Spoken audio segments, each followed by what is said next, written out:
ছোট্ট বন্ধুরা, আমি ঝুমা তোমাদের প্রিয় আর্ট ফ্রেন্ড চলে এসেছি মজার মজার সব ক্রিয়েটিভ আর্ট ও ক্রাফট আইডিয়াস নিয়ে। এটিএন বাংলার নিয়মিত আয়োজন আর্ট অ্যান্ড ক্রাফটের আজকের পর্বে।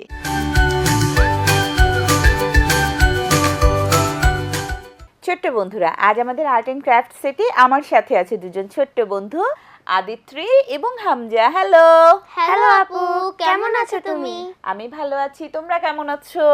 আমরাও ভালো আছি। চলো তবে আমরা অনুষ্ঠানে চলে যাই। ঠিক আছে আপু।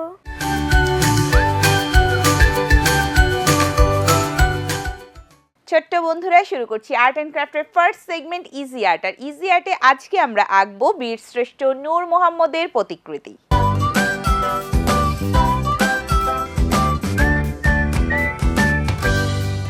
আজকে আমরা আঁকবো বীরশ্রেষ্ঠ নূর মোহাম্মদের প্রতিকৃতি। বীরশ্রেষ্ঠ নূর মোহাম্মদ কে বলো তো? বলতে পারছো না? কিন্তু আমাদের এই বিষয়গুলো খুব ভালোভাবে জানতে হবে। বীরশ্রেষ্ঠ নূর মোহাম্মদ হচ্ছে আমাদের দেশের বীর সন্তান, একজন বীর মুক্তিযোদ্ধা, এবং মুক্তিযুদ্ধের বিশেষ অবদানের স্বীকৃতি স্বরূপ তাকে বীরশ্রেষ্ঠ উপাধিতে ভূষিত করা হয়। তাই? হ্যাঁ, বীরশ্রেষ্ঠ নূর মোহাম্মদ 1936 সালে যশোরের নড়াইল জেলায় জন্মগ্রহণ করেন। ও আচ্ছা। একটি সচ্ছল কৃষক পরিবারে জন্মগ্রহণ করেন বীরশ্রেষ্ঠ নূর মোহাম্মদ। চলো আমরা আঁকতে আঁকতে তার সম্পর্কে আরো অনেক কিছু জেনে নেব। ঠিক আছে আপু। নূর মোহাম্মদের প্রতিকৃতি শুরুতে আমরা হালকা করে পেন্সিল দিয়ে এঁকে নেব, এরপরে আমরা রং করব। কেমন? ঠিক আছে আপু। বীরশ্রেষ্ঠ নূর মোহাম্মদের চেহারাটা কিন্তু একটু লম্বাটে ধরনের। আমরা মাথার অংশটা এঁকে নিচ্ছি, একটু লম্বাটে চেহারাটা হবে। নূর মোহাম্মদের চোখগুলো কিন্তু ভীষণ সুন্দর। তাই? হ্যাঁ, বড় বড় চোখ, মুখে গোঁফ আছে। হ্যাঁ আপু, চোখগুলো ভীষণ মায়াবী।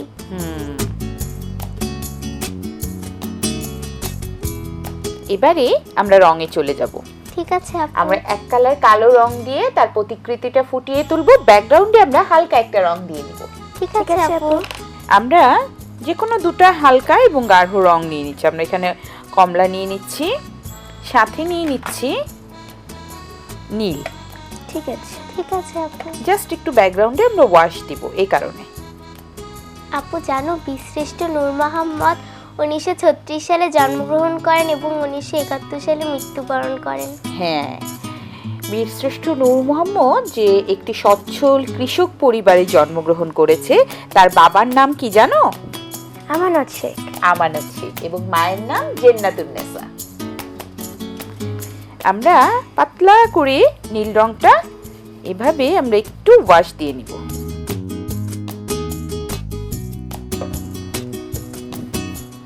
আপু জানো, বীরশ্রেষ্ঠ নূর মোহাম্মদ মা বাবার একমাত্র সন্তান ছিলেন। হ্যাঁ, তার বাবা মা পরম মমতায় তার নাম রেখেছিলেন নূর মোহাম্মদ শেখ। আচ্ছা, এবারে আমরা কমলা রংটা নিয়ে নিচ্ছি, খুবই পাতলা করে আমরা নিয়ে নিব। কিছু কিছু অংশ সাদাই থাকবে। এবারে আমরা কালো রং নিয়ে নিলাম। কালো রং দিয়ে আমরা পুরো আউটলাইন গুলো করে নিব। নূর মোহাম্মদ শেখ কিন্তু ভীষণ দুরন্ত ছিল এবং স্কুলের বাধা ধরা নিয়ম তার একেবারেই ভালো লাগতো না। ছোটবেলা থেকেই তিনি খেলাধুলা এবং গান বাজনার প্রতি একদম ঝুঁকে পড়ে। ভালোই কাটছিল তার দিন, কিন্তু হঠাৎ করেই তার জীবনে কিছুটা ছন্দপতন ঘটে। মাত্র 10 বছর বয়সে নূর মোহাম্মদ শেখ মাতৃহারা হন। তাই? হ্যাঁ, এবং তারও ঠিক 3 বছর পর তিনি তার পিতাকে হারান।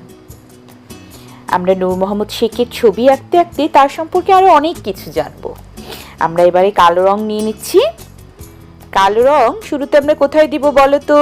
চোখে। হ্যাঁ, চোখে এই অংশটা কালো করে নিচ্ছি। আপু জানো, ছোটবেলা থেকেই তার নাটক আর গানের উপর ছিল প্রবল অনুরাগ। হ্যাঁ, পাশাপাশি খেলাধুলাতেও ভীষণ পছন্দ করত। আমরা চোখ এঁকে নিচ্ছি আগে। এই জায়গাটা নাকের অংশ হবে। এটা হবে কি বলতো, গোফ। গোফ। আমরা যেহেতু শ্যাডোর মতো করে ড্রয়িং করছি, তাই ঠোঁটের অংশটাও আমরা ব্ল্যাকই দিব। চিকন একটা লাইন রেখে আমরা ঠোঁটের অংশটা করে নিলাম। এই জায়গাটা চোয়ালের অংশটা হবে।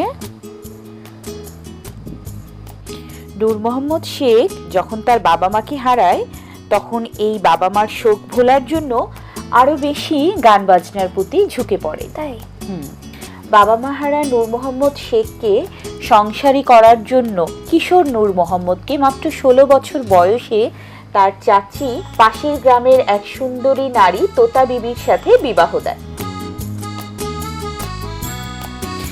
এখানে আমরা একটু কানের আউটলাইন দিয়ে নিব।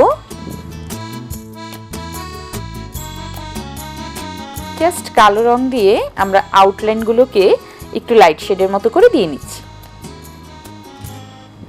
আপু জানো তিনি যশোর 8 নম্বর সেক্টরে যুদ্ধরত ছিলেন।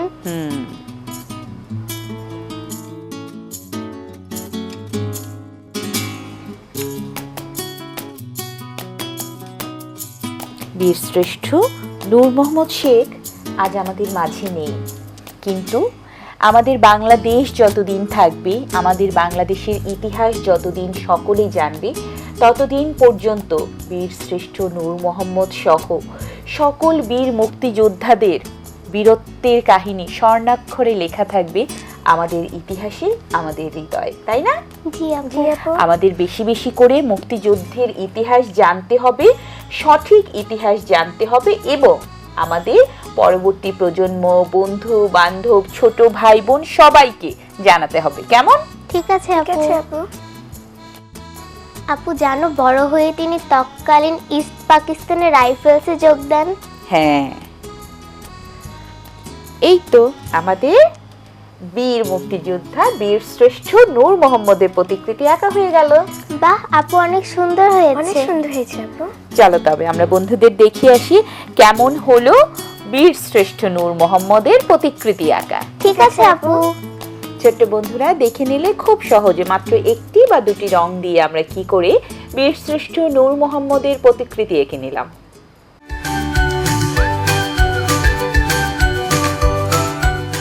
ছোট্ট বন্ধুরা, আর্ট অ্যান্ড ক্রাফটের সেকেন্ড সেগমেন্ট ক্রিয়েট উইথ ফানে আজকে আমরা তৈরি করব ভেড়া।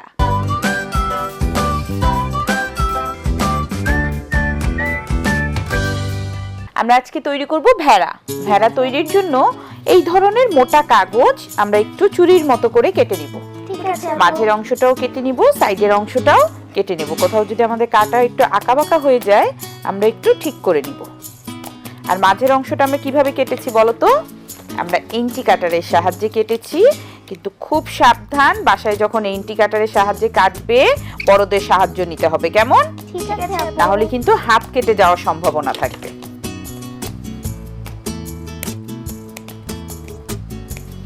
এভাবে কেটে নেওয়ার পরে আমরা এটার মধ্যে এই ধরনের পাটের দড়ি এবং উল পেঁচিয়ে নিব। আগে আমরা পাটের দড়ি পেঁচিয়ে নিই। ঠিক আছে আপু। এই যে আমরা এইখানে পাটের দড়িটা নিয়ে নিচ্ছি, ডাবল করে নিলাম যেন আমাদের খুব দ্রুত পেঁচানো হয়ে যায়। আপু জানো ভেড়া ও মেষ মানুষের দ্বারা প্রথম গৃহপালিত প্রাণী। ভেড়ার লোম থেকে কি কি হয় বলো তো? ভেড়ার লোম থেকে ব্যাগ, জুতা, কাপড় ইত্যাদি তৈরি করা যায়। এবং গরমের কাপড় ভেড়ার উল থেকে তৈরি হয়। রাইট। এই যে যখন শেষ হয়ে যাবে তখন আমরা গ্লু গানের সাহায্যে এই জায়গাটায় আটকে নিব। ঠিক আছে আপু। পুরোটা এইভাবে আমাদের পেঁচিয়ে নিতে হবে। আপু আমি ভেড়া নিয়ে একটি রাইম জানি, বলি? হ্যাঁ। The black sheep having any wool, yes sir, 3 bags full, 1 for my master and 1 for my Dan, 1 for the little boy who lives down the land. বাহ, কি দারুণ হয়েছে। ছোটবেলায় তো আমাদের সব বাসায় ছোট ছোট শিশুরা কিন্তু এই রাইমসটা খুব পছন্দ করে, তাই না? ব্যাবা ব্ল্যাক শিপ। জি আপু।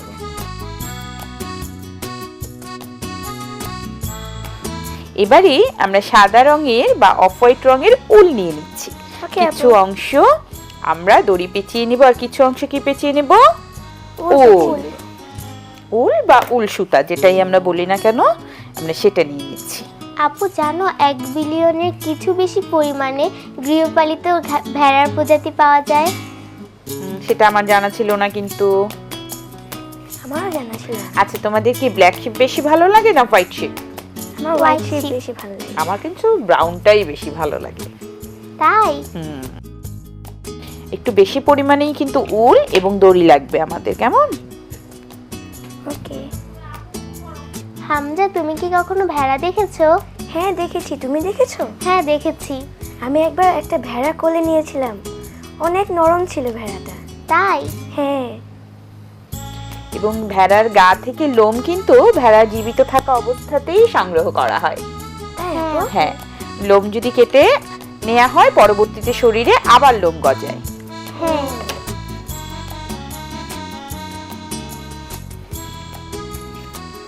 এই গ্যাপে গ্যাপেও একটু আমরা দিয়ে নিব, এলোমেলো করে, একদমই গুছানো কিছু হবে না, পুরোটাই হবে কি বলতো, এলোমেলো করে। এভাবে পেঁচিয়ে নেওয়ার পরে আমাদের ভেড়ার পা এবং মাথা তৈরি করতে হবে, তাই না? জি আমরা একটা সাদা কাগজের মধ্যে মাথাটা তৈরি করে নেই আগে। মাথাটা কেমন হয় বলতো ভেড়ার? একটু লম্বাটে টাইপের। এরকম না? জি জি আপু। আর কান হয় কেমন? একটু খাড়া খাড়া টাইপের। এটাকে কেটে নিব।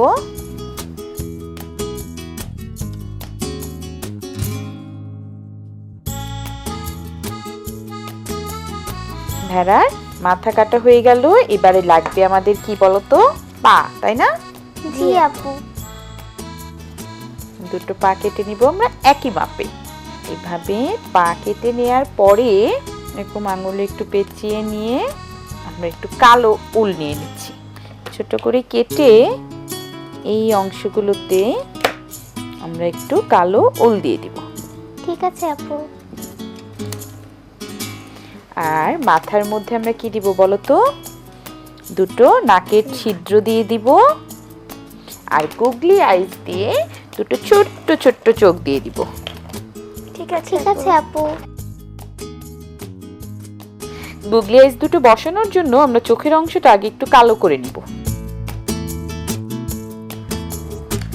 এবারে এই জায়গায় আমরা একটু সামান্য পরিমাণে গ্লু দিয়ে গুগলি আইস বসিয়ে দিব। ওকে আপু। ওকে আপু। একটু একটু লোম বোঝানোর জন্য আমরা এরকম চাইলে কিছু টেক্সচার দিয়ে নিতে পারি। ওকে আপু। এবারে আমরা কোনটাকে সেন্টার করব সেটা আগে আমাদের দেখে নিতে হবে। আপু জানো প্রাপ্তবয়স্ক মেয়ে ভেড়াকে ভেড়ি বলা হয় এবং ছেলে ভেড়াকে ভেড়া বলা হয়। এবারে আমরা যদি চাই এটাকে আরেকটু আকর্ষণীয় করব, সেক্ষেত্রে কিন্তু আমরা একটু সাদা এবং কালো উল কেটে নিব ছোট ছোট করে। ওকে আপু।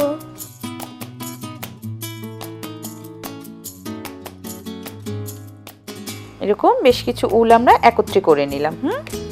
করে এই জায়গাটাতে গ্লুর সাহায্যে উলগুলো একটু আটকে দিব। এবারে এটাকে এই জায়গাটাতে সেট করব। ঠিক আছে আপু। আমরা এইটার ভেতরে একটু গ্লু লাগিয়ে নিব, তাহলে আমাদের সেট করতে খুব ভালো হবে। তারপর এখান থেকে আমরা পা সেট করে নিব। এক পাশে হয়ে গেল পা, আমরা এবারে আরেক পাশে দিয়ে নিব।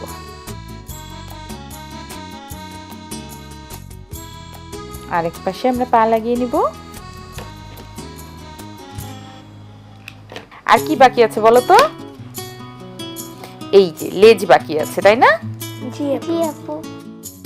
এরকম করে আমরা চিকন করে একটা লেজ দিয়ে নিব।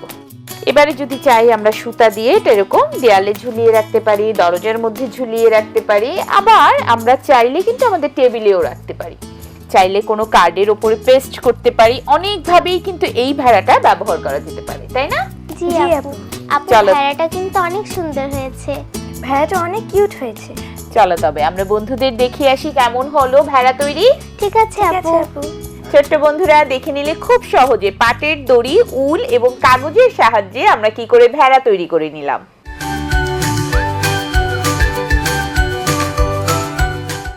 তোমরা কি জানো স্পেশাল শিশু কারা? না আপু। স্পেশাল শিশু হচ্ছে ঈশ্বর প্রদত্ত বিশেষ সন্তান, যারা সাধারণের বাইরে অসাধারণ শিশু এবং যাদের আছে তোমার আমার মতো সুপ্ত প্রতিভা। চলো তবে আজ আমরা দেখে আসি শিশু কিশোরদের প্রতিবন্ধকতার বাধা জয়ের পাঠশালা প্রয়াস সাভার এরিয়ার বিশেষ চাহিদা সম্পন্ন শিশুদের সুপ্ত প্রতিভার তেমনই কিছু অংশ। ওকে আপু।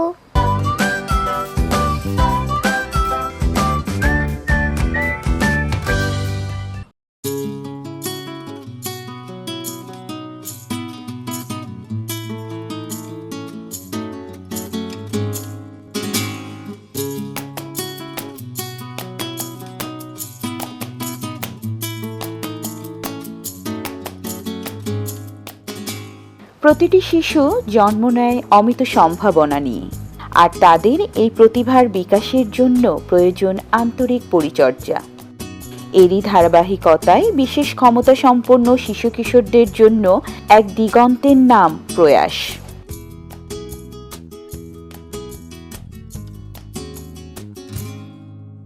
বিশেষ শিশু বিশেষ অধিকার এই স্লোগানকে সামনে নিয়ে শিশুদের স্বাভাবিক জীবনে ফিরিয়ে আনতে পরম মমতা আর আদর দিয়ে গড়ে তুলছেন প্রয়াস। তারা পরিবার, আত্মীয় স্বজন ও সমাজের কাছে বোঝা হয়ে যাওয়া শিশুদের জন্য নিবেদিত প্রাণ। একই সঙ্গে বিশেষ শিশুদের জন্য বাংলাদেশ সেনাবাহিনীও অঙ্গীকারবদ্ধ।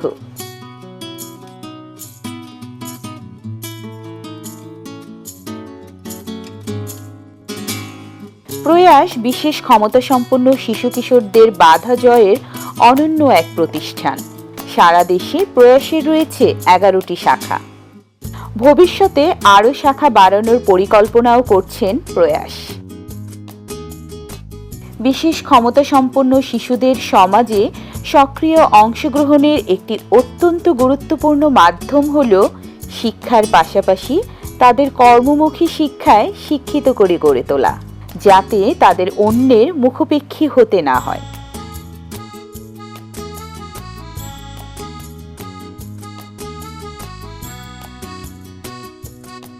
প্রয়াস প্রমাণ করেছে সুষ্ঠু পরিবেশ ও সহায়তা নিশ্চিত করলে সবার মতো মননশীল কাজে বিশেষ ক্ষমতা সম্পন্ন শিশুরাও প্রতিভার স্বাক্ষর রাখতে পারে। বিশেষ ক্ষমতা সম্পন্ন শিশুরা মানুষের ভালোবাসা ও সহযোগিতা পেলে সমাজে সাধারণ মানুষের মতো বাঁচতে পারবে। তাদের সঠিক পরিচর্যা করলে তারাও ঘুরে দাঁড়াতে শিখবে। আমাদের প্রয়াস সাভার এরিয়ার যে স্পেশাল চাইল্ড যারা, তারা ছবি আঁকা, নাচ, গান সব কিছুতে পারদর্শী। যেমন আমার সাথে যে শিশুগুলো আছে তারা মুক ও বধির প্রতিবন্ধী, কিন্তু তারা অসাধারণ ছবি আঁকে। তারা এত চমৎকার ছবি আঁকে যে গত বছর আলিফ এবং সাদ তাদের আঁকা একটি বঙ্গবন্ধু প্রতিকৃতি সহ আরও আমাদের যতগুলো স্টুডেন্ট ছিল সবার হাতের ছাপে আঁকা বঙ্গবন্ধুর একটি ছবি প্রদর্শনী হয় জাহাঙ্গীরনগর বিশ্ববিদ্যালয়ে 10 দিন ব্যাপী। এছাড়াও তারা জাতীয় শিশু চিত্রাঙ্কন প্রতিযোগিতায় অংশগ্রহণ করে প্রথম ও দ্বিতীয় স্থান অধিকার করে। এবছর 3টি প্রতিযোগিতায় তারা জাতীয়ভাবে অংশগ্রহণ করে এবং সম্মানের সাথে দ্বিতীয়, তৃতীয়, চতুর্থ স্থান দখল করে। অটিজম কোনো অক্ষমতা নয়, অটিজম ভিন্ন ভিন্ন সক্ষমতার সমন্বয়। আসুন আমরা বিশেষ ক্ষমতা সম্পন্ন শিশুদের দিকে বাড়িয়ে দেই ভালোবাসার হাত।